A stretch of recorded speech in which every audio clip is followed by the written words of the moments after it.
Panggilnya Bro Bay. Siap. Bro Aldi. Siap. Atau Pak Aldi nih? Bro aja. Bro. Bro Aldi, selaku Kepala Cabang Kantor Aprisal ya. Kantor Jasa Penilai Publik. Penilai Bung Zulkarnain dan rekan. Bung Zulkarnain. Jadi lebih paham lah ya masalah yang lagi viral di Pangkal Pinang ini khususnya. Kalau paham secara aturan kurang paham ya. Iya. Tapi kalau secara tata cara penilaian, bagaimana PBB bisa naik, mungkin kita bisa ini. Oke. Sebenarnya aprisal itu apa tuh? Jadi appraisal ini suatu profesi lah ya. Oke. Profesi yang berkecimpung di bidang penilaian tanah. Penilaian tanah dan bangunan atau penilaian aset lah kalau orang biasa ini. Dan juga biasa appraisal ini bermitra dengan perbankan dan pemerintah daerah dalam menilai aset-aset daerah dan dalam penentuan nilai sewa aset daerah. Nah, itu kurang lebih pengguna jasanya apanya jadi?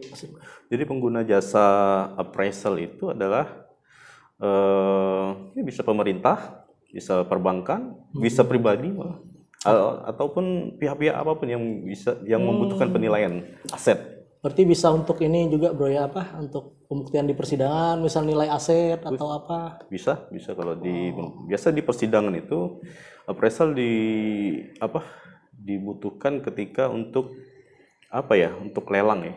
Untuk lelang sengketa misal harta gonogini atau wan prestasi. Nah, biasa pengadilan memanggil kami ya pihak KJPP untuk menilai aset yang akan dilelang. Berarti seperti ganti rugi misalnya ya? Betul, seperti ganti rugi, misal penilaian tanah untuk kepentingan umum. Iya. Nah, itu juga kami biasa bermitra dengan pemerintah dalam menentukan nilai ganti rugi kepada masyarakat. Itu pengguna jasa bisa untuk pribadi misalnya? Bisa pribadi, bisa instansi, bisa pemerintah, siapapun bisa, sejauh tidak keluar dari apa yang kami bisa lah gitu. Oke. Itu nanti keluarnya apa tuh bentuknya? Keluarnya nilai ya. Dan laporan penilaian. Dasar hukumnya apa bro appraisal ini? Jadi hasil penilaiannya itu gitu nanti. Ya, jadi kalau dasar hukum appraisal sekarang appraisal ini belum ada undang-undang sampai sekarang. Beda dengan lawyer nih ya? Beda dengan lawyer, beda dengan notaris. Oke. Tapi sudah diajukan RUU tentang appraisal. Jadi untuk saat ini baru PMK 101 Menteri Keuangan 2010 itu yang menjadi dasar hukum dari profesi appraisal. Jadi ada kayak license-nya juga ya? Ada license dari MAPI dan dari Kementerian Keuangan. MAPI itu induk organisasinya berarti? MAPI organisasinya nanti izin untuk berpraktek dari Menteri Keuangan. Berarti bro udah kompatibel nih untuk kita membahas Insya Allah. Dan alhamdulillah saya juga udah mendapat lisensi dari Kementerian Keuangan. Mantap. Dan sudah mendapat izin berpraktek khususnya di Pangkal Pinang dengan wilayah kerja Bangka Belitung. Oh, dia ada wilayah kerja per provinsi seperti notaris atau gimana? Betul. PPAT gitu. Jadi ada wilayah kerja. Kalau kami ini wilayah kerja hanya selingkup Bangka Belitung. Oke. Bro, jadi gini, kalau kita berbicara tentang NJOP kan berarti ada lahan lah ya kita isi. Kita asumsikan lahan itu. Jadi ketika kita berbicara tentang jual beli lahan dan naik ke sertifikat atau apa itu kan berarti kan ada pihak-pihak nih yang berperan di dalamnya. Misalnya ada notaris, PPAT, ada BPN, terus ada aprisal juga. Nah, ada Pemkotnya, pemerintahnya gitu kan. Nah, dalam hal ini apa nilai krusial dari NJOP sehingga jadi polemik nih di Pangkal Pinang khususnya? Baik, jadi kalau menurut saya dan sepengetahuan kami mengikuti pendidikan ya bersama dengan BPN, kenaikan NJOP di Pangkal Pinang ini adalah implikasi dari diterapkannya ZNT di BPN. Jadi BPN menurut Permen ATR BPN nomor 5 tahun 2020 itu BPN sudah mengeluarkan pelayanan-layanan tentang secara elektronik, termasuk ZNT salah satunya. Termasuk kalau kita lihat biasa kita dengar itu ada namanya aplikasi yang bernama Bumi. Bumi. Nah, Bumi itu kita bisa melihat tanah kita atau tanah orang lain itu sudah sertifikat atau belum. Nah, di situ. Iya. Nah, sementara untuk ZNT ini adalah zona nilai tanah. Zona nilai tanah ini BPN menentukan nilai-nilai berdasarkan zona-zona tertentu. Nah, zona-zona inilah yang dijadikan dasar oleh pemerintah daerah dalam mengambil atau menentukan nilai PBB atau NJOP. Nah, jadi gitu. Jadi sebenarnya program ZNT ini bukan program dari pemerintah daerah, jadi program dari BPN. Dan karena sudah ada layanan secara elektronik yang berbentuk ZNT tadi, KPK pun sudah menyarankan kepada pemerintah daerah untuk menggunakan ZNT sebagai penentuan nilai NJOP supaya pendapatan asli daerah bisa naik. Nah, disitulah mungkin mengapa saat ini terjadi polemik kenaikan. Tapi memang kita bisa memahami lah karena kenaikan itu justru sangat hampir 100%. Hampir 100%, dan itu saya baca di media masyarakat mengeluh intinya. Nah, itu karena ada teman kita juga yang harusnya tahun-tahun kemarin dia bayar 100.000 untuk PBB-nya, tiba-tiba dia mau bayar 1 juta lebih. Nah, itu kan kenaikannya signifikan tuh. Betul. Sedangkan sebenarnya ada nggak dasar hukumnya Pemkot ini melakukan program kenaikan NJOP ini PBB K2 ya atau? Kalau dasar hukum pasti setiap apapun yang dikeluarkan Pemkot itu melalui perda dan perda pasti disepakati oleh seluruh anggota dewan. Sekarang Perwaku, bro. Oh, Perwaku. Nah, mungkin melalui Perwaku, cuman saya kurang paham Perwakunya apa. Karena kita juga belum dapat nih. Iya, belum dapat karena baru kan. Jadi Perwaku, dan Perwaku itu pasti hampir bisa dipastikan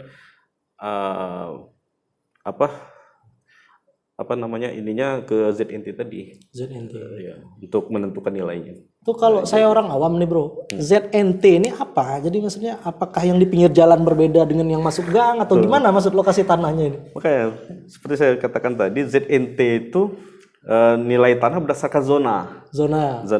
Sepertinya kalau menurut ilmu penilaian itu ada ketidakadilan tetap. Ketidakadilan karena yang namanya zona kan ada yang di pinggir jalan, ada yang di dalam, ada yang di belakang gitu kan. Tentunya kalau kita melakukan penilaian yang di pinggir jalan pasti lebih tinggi harganya kan dibandingkan dengan yang dalam atau lebar jalan.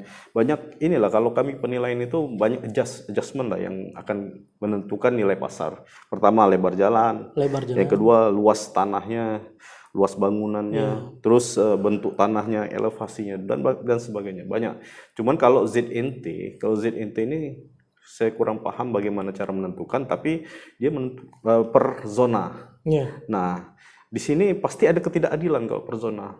Masa orang yang tanahin di pinggir jalan kan pasti lebih tinggi. Kita bicara pinggir jalan protokol ya. Taruhlah Sudirman. Tapi di belakangnya itu kan ada Kampung Opas, itu pasti lebih murah nilai tanahnya.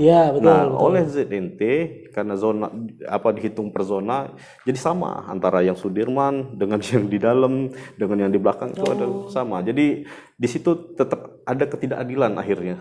Rasa ketidakadilan. Ada rasa ketidakadilan.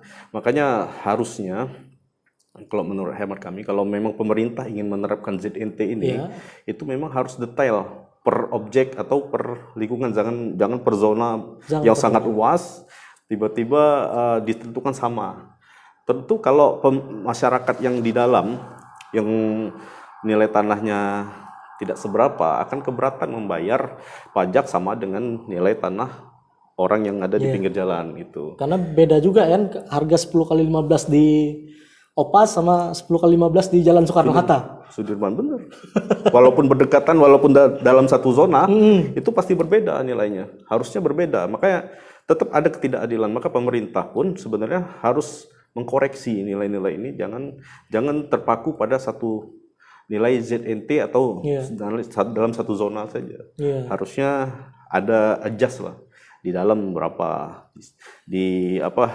di belakang berapa, orang yang jalan buntu berapa, yang tidak ada akses berapa nilai tanahnya, gitu kan. Yeah. Jadi ada keadilan lah. Jangan sampai orang yang di dalam membayar pajak sama dengan orang yang di pinggir jalan. Tentu secara ekonomi kan mereka berbeda, pendapatan mereka juga pasti berbeda kan. Nah disitulah mungkin ini dimasukkanlah dari Pemkot, nanti dievaluasi lagi untuk nilainya, jangan berdasarkan satu zona, tapi ada adjust lah untuk yang di dalam, yang di belakang, atau yang tanahnya apa tuh rawa gitu, pasti beda. Gitu. Ya kan kalau kita bicara, oh ya bro, ini kan selain appraisal juga merangkap lawyer nih. Ya advokat muda. Nah, kalau kita berbicara advokat, kita bicara hukum administrasi lah. Memangnya untuk menerbit seorang wali kota menerbitkan perwaku atau apa itu tidak harus melibatkan stakeholder terkait, misalnya PPAT, seperti bro ini appraisal juga. Apakah dia langsung masuk oleh Bakauda kalau di Pangkal Pinang, atau dia menggandeng seluruhnya biar check and balance-nya itu berjalan gitu loh. Jadi untuk setahu saya sebenarnya pemerintah daerah sudah menggandeng konsultan untuk menentukan konsultan. Ada konsultan, dan di dalam konsultan itu ada tenaga ahli appraisal. Setahu saya seperti itu, dan harusnya seperti itu. Tidak bisa wali kota menentukan sendiri, karena wali kota kan tidak ada keahlian untuk menentukan nilai pasar tanah. Nah pasti ada tenaga ahli appraisal yang melakukan penentuan terhadap nilai tanah dan atau nilai bangunan juga. Oke, terkait tenaga ahli di Pangkal Pinang untuk appraisal ini ada berapa orang nih, bro? Rekan-rekan profesi. Oh, kalau appraisal yang bersertifikat ada berapa ya? 3 orang. 3 kalau orang berizin yang berizin saya sendiri baru yang satu berizinnya. orang. Jadi di antara 3 ini ada yang jadi salah satunya, jadi tenaga ahli. Tidak ada. Berarti appraisal belum dilibatkan dong? Ya kita tidak tahu, mungkin ada tenaga ahli dari luar. Dari luar. Bisa appraisal dari Jakarta atau dari Palembang mungkin. Iyalah, kita tidak bahas lebih spesifik ya. Ya, tapi yang jelas harusnya ada. Karena untuk menentukan nilai pasar tanah itu adalah orang-orang yang ahli harusnya ya. Oke. Mungkin pada saat pengelolaan perwako ini juga sudah melibatkan tenaga ahli gitu. Kita positif aja gitu. Positif aja. Sekalipun warga nih teriak-teriak tuh. Sampai per hari ini saya lihat di media Pak Gubernur juga mengeluarkan statement kan, biarpun di akhir statementnya juga mengembalikan kebijakan itu di Pak Wali Kota gitu loh, untuk Pangkal Pinang ini kan. Jadi menurutku sekarang kita ngomong masalah etis atau tidak etis, atau masalah waktu nih, timing. Sudah tepatkah penerapan NJOP ini diberlakukan sekarang? Kalau masalah tepat atau tidak ya tergantung masyarakat ya. Karena masyarakat lah yang lebih paham ya. Kalau saya pun sebagai masyarakat saya menilai belum tepat sebenarnya, belum siap. Kalau saya sebenarnya saya sudah pernah bertemu dengan Kepala Bakauda untuk menyarankan khusus untuk BPHTB itu bagaimana kalau dinilai appraisal saja, dinilai oleh appraisal. Jadi ini kan kekhawatiran ketika NJOP kita belum ditentukan dengan ZNT, itu ketika orang bertransaksi tanah itu mengakui ya harga jual beli itu rendah, sehingga ada kerugian negara di situ. Nah disitulah jadi kemarin kami sempat mengusulkan, Pak, gimana kalau nilai pasar untuk transaksi itu pakai appraisal, cuman kata Kepala Bakauda sudah ditentukan berdasarkan ZNT. Jadi karena Kepala Bakauda sudah berbicara seperti itu, kita tidak bisa menyarankan lebih lagi. Cuman kalau masalah PBB, kalau menurut hemat saya ya, saya ini belum bicara ke Kepala Bakauda, sebenarnya kalau PBB harusnya bertahap lah, jangan sekaligus ya. Kalau bertahap perzonasi atau sosialisasinya penerapan itu? Boleh sosialisasinya bertahap, atau penerapannya itu jangan sekaligus gitu, sekaligus. Mungkin ada diskon lah, atau kalau bahasa subsidi, relaksasi lah. Relaksasi. Mungkin bagi masyarakat yang belum mampu ya dikasih keringanan. Kalau yang sudah mampu diterapkan langsung PBB sesuai dengan ZNT itu. Tapi kalau yang belum mampu kita sesuaikan bagaimana supaya mereka tidak membayar full. Iya. Nah, itu ada relaksasi lah bagi untuk masyarakat tidak mampu. Gitu. Kalau saya sih menyarankan seperti itu, Bro. Iya. Atau karena apa ini juga kan salah satu opsi Pemkot untuk mengenjot PAD. Nah, PAD kan. Sebenarnya kalau secara positifnya banyak manfaat dari ZNT ini. Pertama PBB otomatis kan akan naik. Terus dari segi BPHTB pasti orang tidak bisa main mata lagi dengan dalam tanda kutip dengan PPAT atau sesama mereka. PPAT kan selama ini kan menutup mata menutup mata terhadap nilai transaksi. Mereka hanya menerima dari kesepakatan antara penjual dan pembeli. Nah, dengan ada ZNT ini tidak ada lagi hal-hal seperti itu. Jadi yang menjadi patokan dari BPHTB nanti itu adalah ZNT tadi. ZNT. Nah, terus yang ketiga BPNPB. PNPB, penerimaan negara bukan pajak, PNBP ya. Nah, di situ nanti untuk ukur atau segala macam itu sudah ditentukan berdasarkan ZNT. Misal untuk biaya pengukuran atau biaya sistem ya, perawatan sistem itu sekian per mil dari ZNT kan. Di situ juga itu bisa menjadi pendapatan negara. Nah, dari segi pengadaan tanah, ZNT ini bisa dijadikan data perencanaan pengadaan tanah DPPT. Jadi selama ini kan pemerintah dalam membuat DPPT atau pengguna lahan, pengguna tanah dalam menentukan DPPT atau merancang DPPT itu kadang tidak ada dasar. Nah, dengan ada ZNT ini sudah ada dasar dalam menentukan DPPT untuk pengadaan tanah untuk kepentingan umum. Dan banyak lagi seperti PPH juga akan naik gitu. Sebenarnya kalau secara manfaat banyak ya, tapi dari segi negatifnya juga ada karena masyarakat yang berada di lahan-lahan seperti Masjid Jami ataupun Jalan Mentok itu ya, kalau kita lihat kan bukan semuanya mampu, padahal nilai tanah mereka sudah sangat tinggi. Nah, disinilah yang jadi masalah dan kami menyarankan tadi adanya relaksasi tadi. Bro, sebagai orang awam, seberapa jauh NJOP ini bisa mempengaruhi nilai pasar harga itu? Ya, kalau NJOP itu kan kepanjangan nilai jual objek pajak. Sebenarnya nilai jual objek pajak itu nilai pasar. Bahkan kalau saya berpendapat ZNT itu masih di bawah nilai pasar. Masih di bawah nilai pasar. Karena apa? Karena banyak adjustment yang biasa kami terapkan dalam penilaian objek-objek tertentu itu tidak digunakan dalam penilaian dalam ZNT. Karena ZNT kan berdasarkan zona. Contoh saja, ZNT misal per zona itu ditentukan 10 hektar misalnya. Nah, tanah 10 hektar dengan tanah 1 hektar pasti lebih murah tanah 10 hektar dibanding tanah 1 hektar. Itu ilmu penilaiannya. Nah, maka saya berpendapat kalau memang itu yang menjadi dasar untuk penentuan ZNT pasti lebih rendah daripada nilai pasar akhirnya. Kalau saya melihat, cuman ya sudahlah ya, sebenarnya tidak, itu wajar lah. Yang penting sekarang sudah ada kenaikan pajak. Dan mudah-mudahan dengan ada ZNT ini bisa menjadi pendapatan daerah ya, dan bisa digunakan, uangnya bisa digunakan untuk berarti saya ambil saya ambil intinya. Sebenarnya ini sudah layak untuk diterapkan, cuman timingnya belum tepat atau gimana? Sebenarnya timing. Jadi perwaku ini sudah bagus harusnya. Sebenarnya sudah bagus dan sekalipun kita belum baca nih. Bro sudah baca belum? Belum juga. Tapi kalau artinya ada penyesuaian NJOP itu sebenarnya bagus lah untuk daerah. Karena berbagai daerah, kalau kita lihat di Jakarta, di mana-mana kan sudah menerapkan itu semua. Bahkan di Jakarta kalau kita lihat ada rumah yang disegel karena tidak membayar PBB gitu kan. Nah, apakah itu akan diterapkan di Pangkal Pinang kita nggak tahu kan nanti. Sampai saat ini mungkinnya belum ya. Belum, karena kita lebih soft. Ya, mungkin nanti akan diterapkan juga. Tapi saya mengkhawatirkan juga ya kalau dari sisi negatifnya ketika ini diterapkan, pasti nanti masyarakat yang memiliki tanah yang secara ekonomis cukup baik, atau yang komersil lah kalau kita katakan, ketika diterapkan PBB murah, Ya.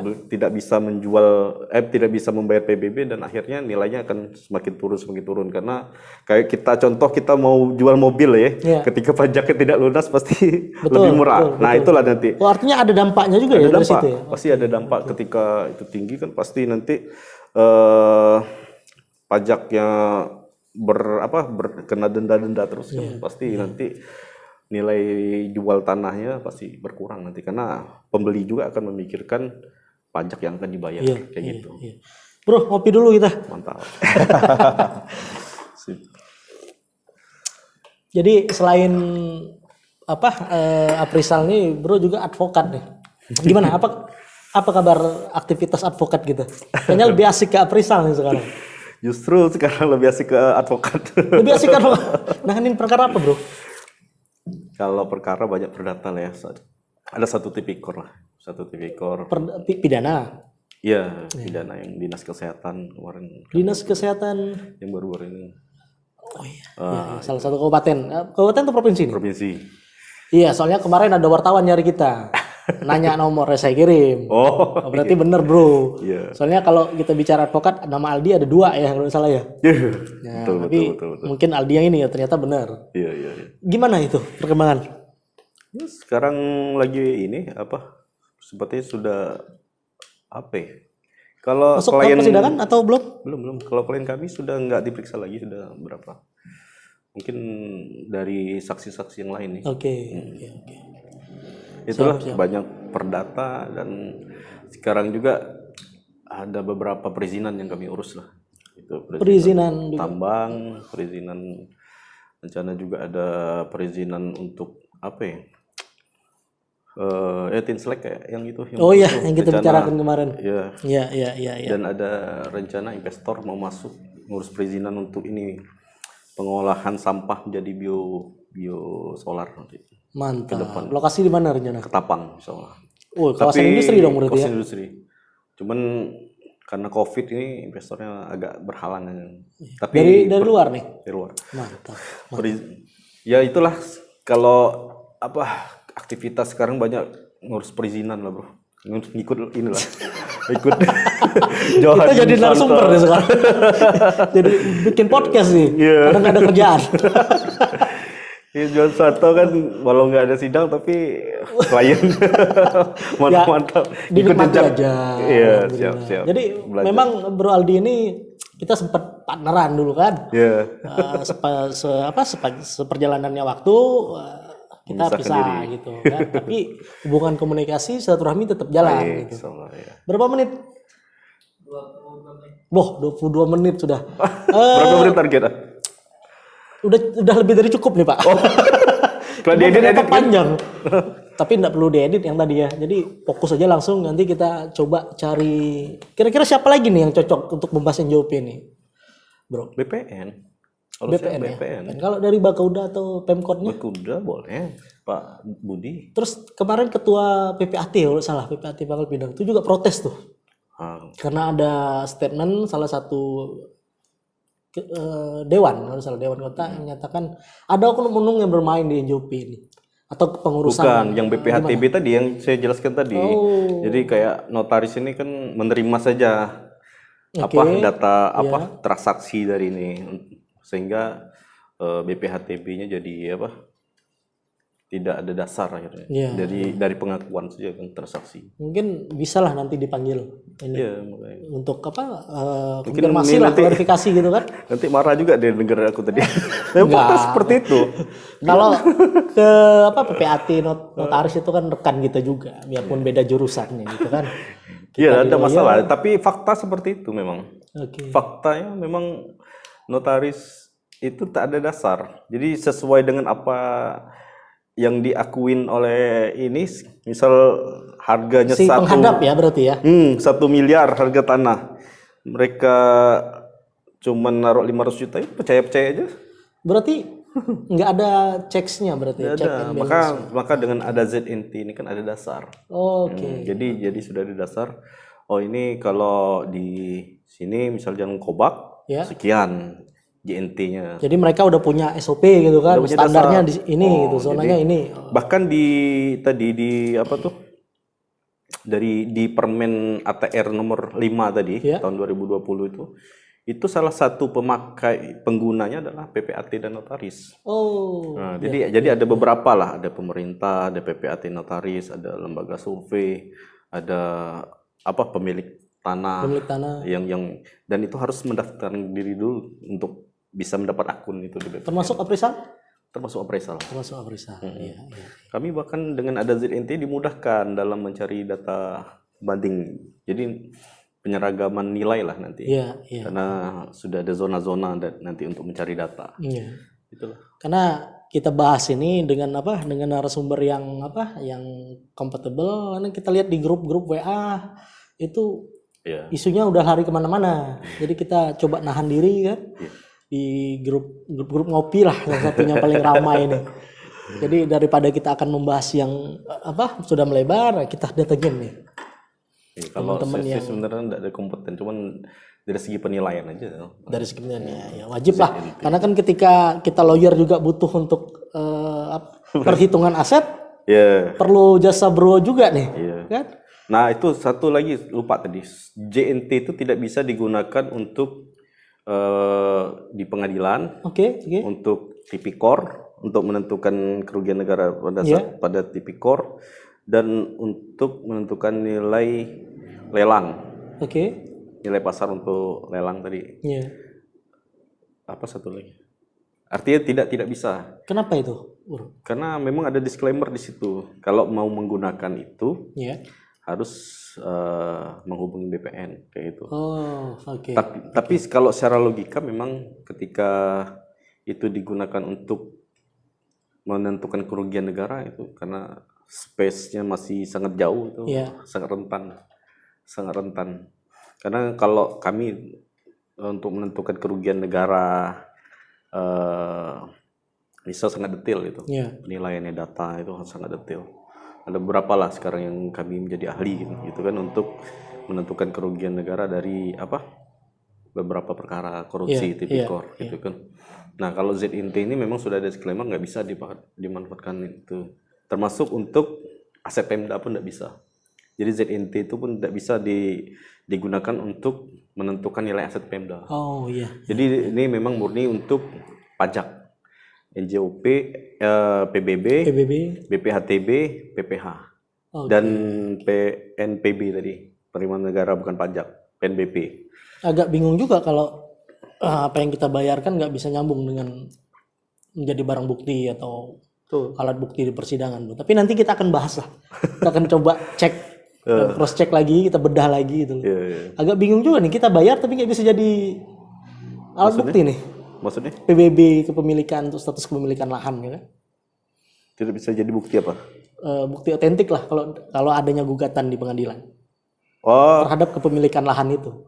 Kalau terhadap kepemilikan ini tetap bisa. Bisa. Tapi yang ini nilai untuk menentukan kerugian negara. Kerugian negara. Oh iya, paham itu. Paham. Karena kalau kerugian negara ini kan menyangkut hayat hidup orang banyak hayat hidup orang lah. Hak azazi manusia dan sebagainya lah. Jadi memang harus memang harus teliti dan detail. Jadi nanti kan pasti di persidangan pasti banyak dipertanyakan lah oleh lawyer ataupun hakim ataupun jaksa gitu ya. Jadi maka kalau kita menggunakan hanya ZNT pasti sangat berbeda nanti seperti yang kita bilang tadi. Kalau di Sudirman disamakan dengan yang di Opas dengan atau di jalan gang lah gitu kan, atau jalan gang pasti berbeda. Betul. Jadi memang kalau objek apa yang menjadi sengketa atau yang menjadi objek pidananya, nah itulah yang dinilai dan itu harus appraisal yang bersertifikat. Oke. Jadi kita bahas ini ya karena ruang lingkup dan polemiknya ada di Pangkal Pinang. Sebenarnya kalau Pangkal Pinang menurut saya cukup berani ya. Cukup berani. Ada daerah lain yang lain harusnya bukan hanya Pangkal Pinang, daerah lain harusnya juga harus sudah menerapkan ZNT ini karena berarti harus. Jadi mereka jadi inisiator lah ya. Iya, khawatir bahasanya. Nanti kalau ini aturan sudah ada kayak gitu kan. tapi tidak digunakan dan mengakibat kerugian negara, nanti korupsi lagi takut ya kan. Tapi kan harus bertahap. Kalau PBB saya sepakat direlaksasi tadi. Direlaksasi. Okay. Jadi yang mampu ya sesuai yang full, kalau yang masyarakat kurang mampu di diskon lah. Yalah itu gitu. Kebijakan paling bijak lah. Ya pemerintah. Jadi memang yang jadi target adalah orang-orang yang mampu. Betul. Untuk sementara ini kan karena masa pandemi ini kan. Nah, di sisi lain kan pendapatan daerah kan pasti meningkat nanti. Ada BPHTB, orang tidak bisa tipu menipu lagi nanti kan masalah nilai transaksi itulah. Jadi sebenarnya bagus tapi sayangnya kurang pas waktunya.